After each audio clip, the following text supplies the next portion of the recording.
ইয়া আল্লাহ, এই যে প্রবাসীরা যে এত মিথ্যা কথা কয়, এগুলো কি ফেরেস্তারা এগুলা লিখবো? মিথ্যা কথা লেখে পাপ লিখবো? কিন্তু প্রবাসীরা তো প্রচুর মিথ্যাবাদী, প্রচুর মিথ্যা কথা কয়। দেশের তে ফোন দিলে যে কি বালামন্দ খাইছে নি, গুস্ত মুস্ত, কয় হ গুস্ত খাইছি, কিন্তু একটা শুকনো মরিচ ডলা দেয়া খাইয়া উঠে আবার কয় তুমি কি সুস্থ নি, শরীরটা তোমার বালানি, অসুস্থ হয়ে 3 দিন ধরে জ্বরে কাঁপতাছে, কয় আমি পুরা সুস্থ, আমি ভালো আছি।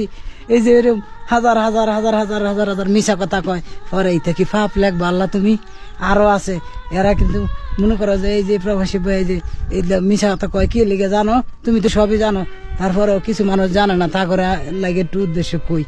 এই যে দেশের মানুষ যদি কয় যে আমি প্রবাসী অসুস্থ, দেশের মানুষ চিন্তায় পড়ে যাবো যে আল্লাহ হয়তো অসুস্থ, তাহলে আমার টিয়া পয়সা এই পাড়াবো, কেমন সংসার চলবো।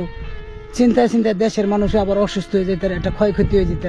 কি কারণে প্রবাসীরা এই যে লুকায়, কথা লুকায়, মিথ্যা বলে, মিথ্যাবাদী।